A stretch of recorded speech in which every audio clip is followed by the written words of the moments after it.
Hi, this is JP, and it's Lyme time.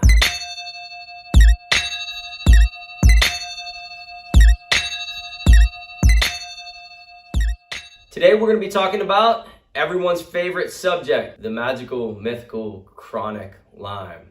They say it doesn't exist. We know better. And today what we're going to be talking about are the 5 reasons in which chronic Lyme exists. Number 1, physical restrictions. Number 2, cysts. Number 3, quorum sensing. 4, virulence. And number 5, neurotoxic die-off. So I'll begin by talking about physical restrictions. And anybody that has pain from Lyme disease is going to understand that that Lyme causes physical restrictions. But how do they cause these physical restrictions? So Lyme is going to look for low blood flow areas within the body. And where are those low blood flow areas? They're going to be areas in which you may have had a previous injury. They're going to be areas where blood flow is restricted by toxins. And they're going to be the joints. Why the joints? The joints because there are 10 plus angles in which every joint can move, and there are going to be layer after layer in which the Lyme can get in, drill in to those joints. And then what they're going to do is they're going to inhabit, and they are going to pee and poop just like we do. And that pee and poop is going to create a toxic, very acidic pH environment that is going to restrict blood flow, causing pain, and truly, just creating a lot of problems in which for trying to treat, to kill the bugs, as well as to cleanse and get that the bacteria out of those physical restricted areas. Number 2, cysts. So this is the primary reason that that historically we have considered Lyme to be a smart bug, a smart bacteria. And here's why. We are going to if we get a positive Lyme test, we're going to immediately start treating with antibiotics or antibacterials.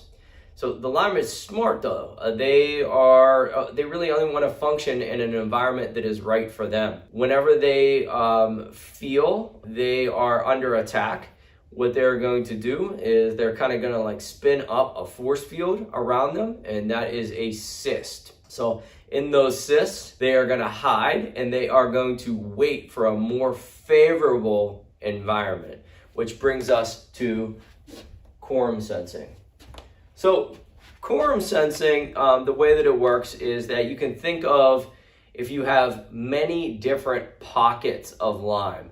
And as you all know, Lyme is a very systemic disease. The bacteria are not just in one area. They are systemic throughout the body. They're going to be in the shoulders. They might be in the brain. They might be in the hips.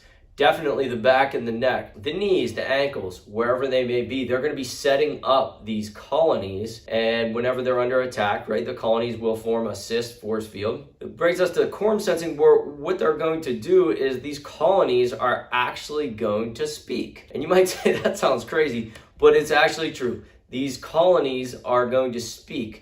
In a similar way, they're going to send, in a similar way as our body, our mind communicates with our body through hormones, and our cells communicate through hormones.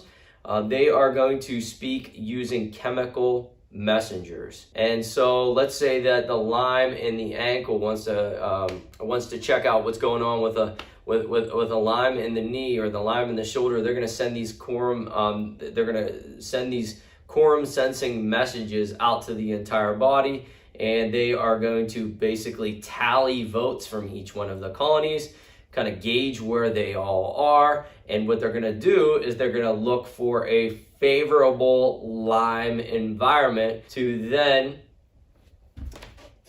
come out in virulence. And what virulence is when all of the Lyme have quorum sensed, tallied up their votes, and figured out that it is a good time for them to come out in force. Virulence is when they all start working together, and then they say, hey, we're gonna team up, we're stronger together, and we're gonna take over this body all at once.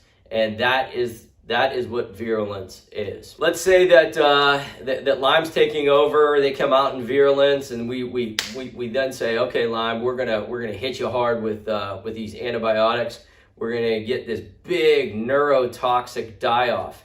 That brings us to number 5 reason why we have chronic Lyme, and that is the neurotoxic die-off. The neurotoxic die-off effect is when we kill the bacteria. Johns Hopkins recently released a study that was just a huge relief for all of us Lymies, in that they actually verified that there is a neurotoxic effect to all of the bacteria. And so what that means is the bacteria, when they die, they are actually become neurotoxic, and so they are then going to have effect on our organs, as well as end up in the nervous system and coating the nervous system throughout the body. And this is why it is so important then for us to break up and dissolve that neurotoxin, that dead bacterial carcass that is neurotoxic.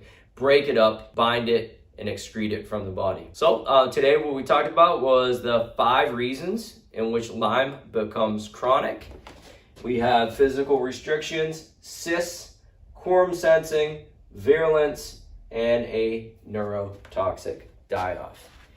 It is super important that we start to talk about these types of things, ask better questions, and really dig in and be our own advocates in these groups. It is not going to be your doctor that is going to heal you. You are going to be the one to heal you. It's time we change the conversation. It's Lyme time.